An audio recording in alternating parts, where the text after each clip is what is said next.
Yes, ఈ hello. Event hi అండి. ఈ ఈవెంట్‌లో మీ క్లిప్ ఒకటి వైరల్ అయింది. లైక్ మహేష్‌ని ఏదో బ్యాక్ లుక్ ఇచ్చి ఆర్టిస్ట్ మహేష్‌ని. అది బాగా వైరల్ అయింది. చూసారా మీరు? లేదు తను కూడా క్లారిటీ నాకు it was brought to my notice అండి. అది యాక్చువల్లీ అంటే ఐ అండర్స్టాండ్ ఇలాగా మాట లేనప్పుడు ఐ థింక్ ఎక్స్ప్రెషన్స్ని మనం ఏమైనా అనుకుంటాం. But I'm so glad he clarified. అలా ఏం లేదు. ఆ రోజు ఏం జరిగిందంటే అక్కడ నుంచుంటున్న చాలాసేపు నాకు వెనకాల నుంచి ఒక సౌండ్ వినిపించింది. సో అలా వెనక్కి తిరిగాను నేను. అండ్ ఆయనతో నా ఫోన్ ఉంది. కరెక్ట్గా ఇలా స్టేజ్ ఎక్కేటప్పుడు ఆయన నాకు హెల్ప్ చేశారు. సో నేను ఆ ఫోన్ కోసం తిరిగాను ఆయన నేనేదో వినిపించిన వెనకాల. అండ్ మనం ఆబ్వియస్లీ ఆ టైంలో స్పీచ్లో we're all like carried away. So we're all concentrating ఆయన స్పీచ్లో. సో అందుకే నాకు అంత అవగాహన లేదు కరెక్ట్గా ఏంటి ఏంటి అని. But nothing at all. ఇలాంటి క్లిప్స్ వస్తూ ఉంటాయి చాలా ప్లేసెస్లో, కానీ nothing like that happen. And industry అన్నప్పుడు అండ్ ఎస్పెషలీ ఇలాంటి క్లిప్పింగ్స్ చాలామందికి ఇలాంటివి జరుగుతూ ఉంటాయి where it's miscommunicated. But it is a proper miscommunication. నాకు ఇంకా ఆయనతో చాలా సీన్స్ కూడా చేశాను. There is nothing like that. So ఏది ఒక మనిషి వర్బల్గా చెప్పే వరకు ఏది నమ్మకండి అని నేను చెప్తాను. ఎందుకంటే Instagram can be very receiving. నాకే ఆ రోజు చూసిన వెంటనే I felt very bad.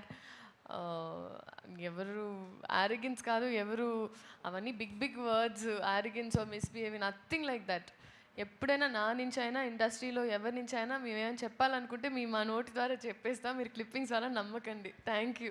All the best అండి మీ అందరికీ. హరీష్ గారు ఇది గబ్బర్ సింగ్ అనే టైటిల్ ఒక ఫిక్షన్, అంటే మనం క్రియేట్ చేసి పాపులర్ చేసిన టైటిల్.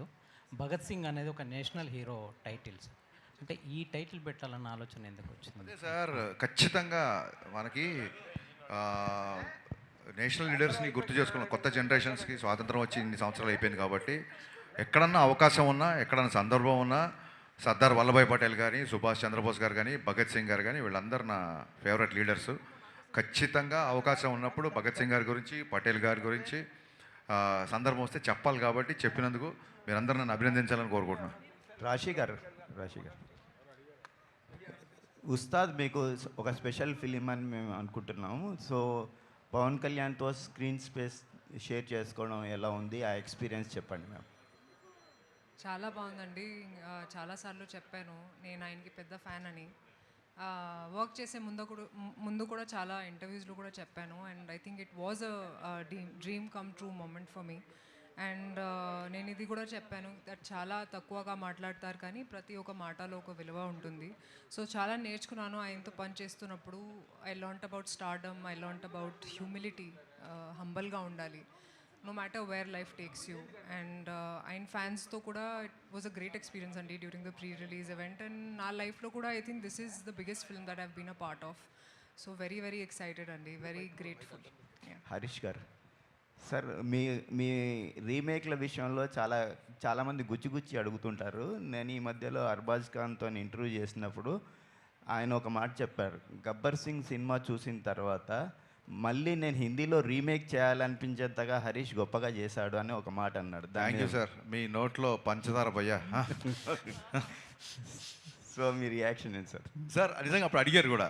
అప్పుడు గబ్బర్ సింగ్ అయిపోయిన తర్వాత దబంగ్ 2కి అడిగారు వాళ్ళు. యాక్చువల్గా అది గణేష్ గారికి ఇంకా డీటెయిల్స్ దాని గురించి బాగా తెలుసు. ఇక్కడి నుంచి ఎవరిని అడిగినప్పుడు ఈ ఆన్సర్ చెప్తాను నేను. అని ఎన్నెన్ని గుర్తుపెట్టుకుంటామండి. పోస్ట్ ప్రొడక్షన్ అడవుల్లో ఈ ఆన్సర్ చెప్పడం మర్చిపోయాను యాక్చువల్గా. ఇది చెప్తాను sir. Thank you so much ఇలా గుర్తు చేసినందుకు. శ్రీలీల గారు హాయ్ అండి. హలో అండి. హాయ్ అండి. మీరు చేసిన ఫిల్మ్స్లో భగవంత కేసరి అండ్ పరాశక్తి కొంచెం స్టాండ్అవుట్ అయి కనిపిస్తాయి మీ పర్ఫార్మెన్స్. అంటే మీ స్టంట్స్, డ్యాన్సెస్ అంటారు కదా, వాటిని పక్కన పెట్టి చేసిన సినిమాలు. ఉస్తాద్ భగత్ సింగ్లో కూడా అలాంటి మోడ్ కనిపిస్తుంది.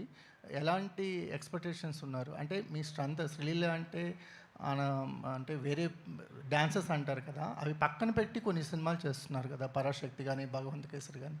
ఉస్తాద్ భగత్ సింగ్ ఎలాంటి ఇంపాక్ట్ ఇవ్వబోతుంది మీకు? థ్యాంక్ యూ సో మచ్ అండి. అండ్ ఎస్పెషలీ పరాశక్తి గురించి మాట్లాడినందుకు. And I think Ustaad Bhagat Singh వచ్చేటప్పటికి ఒక క్యారెక్టర్ అండి. నాకెప్పుడంటే నాకేముండేదంటే నన్ను ఎస్పెషలీ ఒక సినిమాలో చూసిన తర్వాత జనాలు నన్ను ఆ క్యారెక్టర్ పేరు పిలిస్తే ఐ ఫెల్ట్ లైక్ అదొక విన్ అని. అండ్ ఈ సినిమాలో ఎస్పెషలీ నా పేరే వాడారు, లీలా అని. సో నేను చెప్పడం కన్నా ఐ థింక్ సినిమానే సమాధానం అవుతుంది. ఏంటి పర్ఫార్మెన్స్ అంటే ఓ ఏడ్చేయాలి, ఓ ఇది చేయాలని కాదండి. మన క్యారెక్టర్కి మనం న్యాయం చేసామా, మనకి ఇచ్చిన దాంట్లో ఆ ఆ అమ్మాయిని ఎలా అనుకున్నారో డైరెక్టర్ ఇన్విజన్ ఎలా చేశారో అలా చేసామా అనేది. సో అలాంటి ప్రయత్నం ఈ సినిమా కూడా. కాకపోతే it's a very well written character. So దీనికి నేను క్రెడిట్ మా డైరెక్టర్ గారికి అండ్ రైటింగ్ టీమ్కి ఇస్తానండి.